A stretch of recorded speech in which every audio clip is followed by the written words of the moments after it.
আজকে যাদেরকে নিয়ে কথা বলবো তারা বাংলাদেশের অত্যন্ত পরিচিত মুখ এবং সোশ্যাল মিডিয়াতে তাদের রয়েছে হিউজ পরিমাণের ফ্যান ফলোয়ার।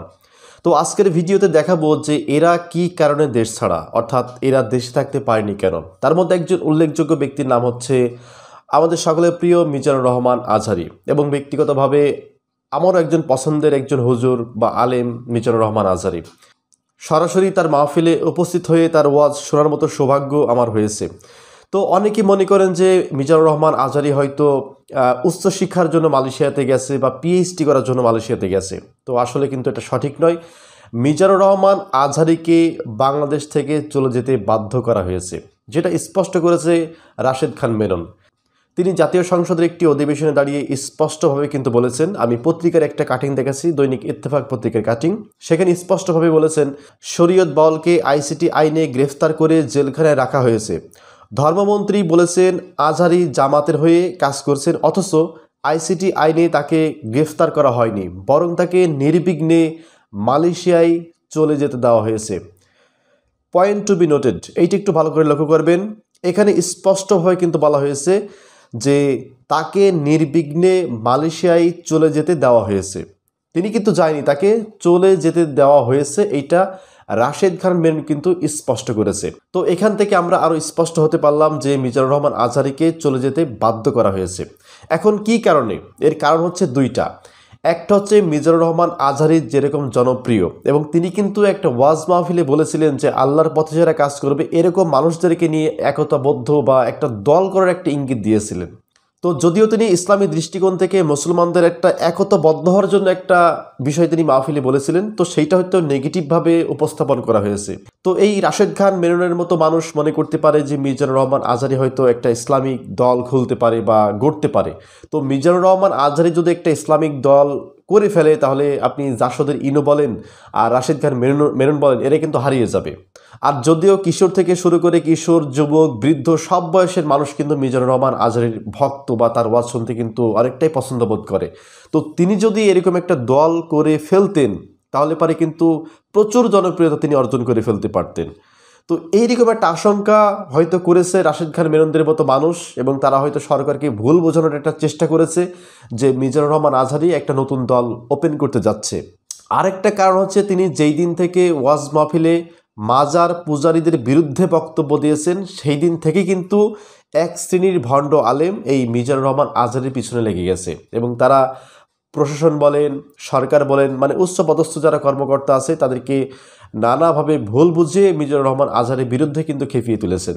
তো এই দুইটা হচ্ছে মূল কারণ মিজানুর রহমান আজহারীর দেশ ত্যাগ করার পিছনে। তো মিজানুর রহমান আজহারী কিন্তু শিক্ষার উদ্দেশ্যে পিএইচডি করার জন্য মালয়েশিয়াতে যায়নি, বরঞ্চ তাকে চলে যাওয়ার জন্য তাকে উদ্বুদ্ধ করা হয়েছে বা বাধ্য করা হয়েছে, যেটা রাশেদ খান মেনন সংসদে স্পষ্ট করেছেন। তো প্রিয় দর্শক, মিজানুর রহমান আজহারী যদি আপনার পছন্দের হুজুর হয়ে থাকে তাহলে অবশ্যই কমেন্ট করে জানাবেন। এরপর আরেকজন আন্তর্জাতিক ব্যক্তি হচ্ছে ডক্টর মোহাম্মদ ইউনুস। তিনি শুধু বাংলাদেশে পরিচিত নন, সারা বিশ্বে ডক্টর মোহাম্মদ ইউনুসকে কিন্তু এক নামে চিনে। তো ডক্টর ইউনুস কেন দেশ ছাড়া বা তিনি কেন দেশে থাকেন না, এইটারে কিন্তু একটা ব্যাখ্যা আছে। সেটা হচ্ছে ডক্টর মোহাম্মদ ইউনুস একটা ভুল করেছিল, যেই ভুলের কারণে তিনি গ্রামীণ ব্যাংক হারিয়েছেন।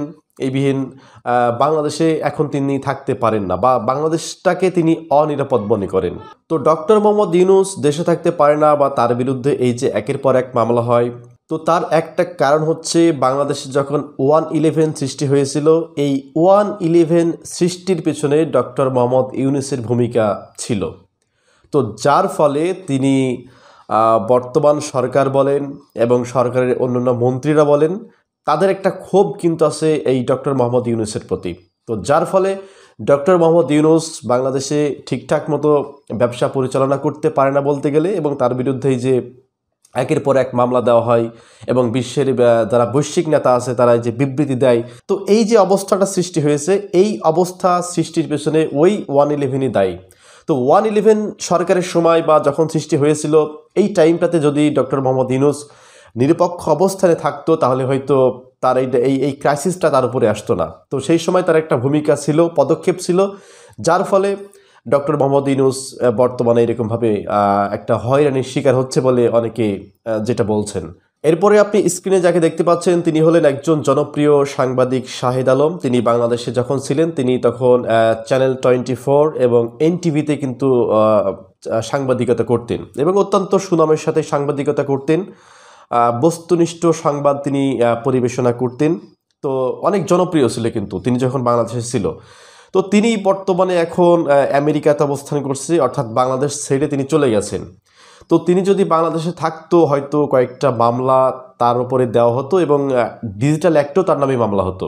তো এই শাহিদ আলমকে আপনারা হয়তো অনেকেই চেনেন। তিনি বর্তমানে ফেসবুক এবং ইউটিউবের মাধ্যমে তিনি তার বক্তৃতা প্রদান করেন এবং অনেক রাজনৈতিক বিশ্লেষণগুলো খুব সুন্দরভাবে তিনি তুলে ধরেন।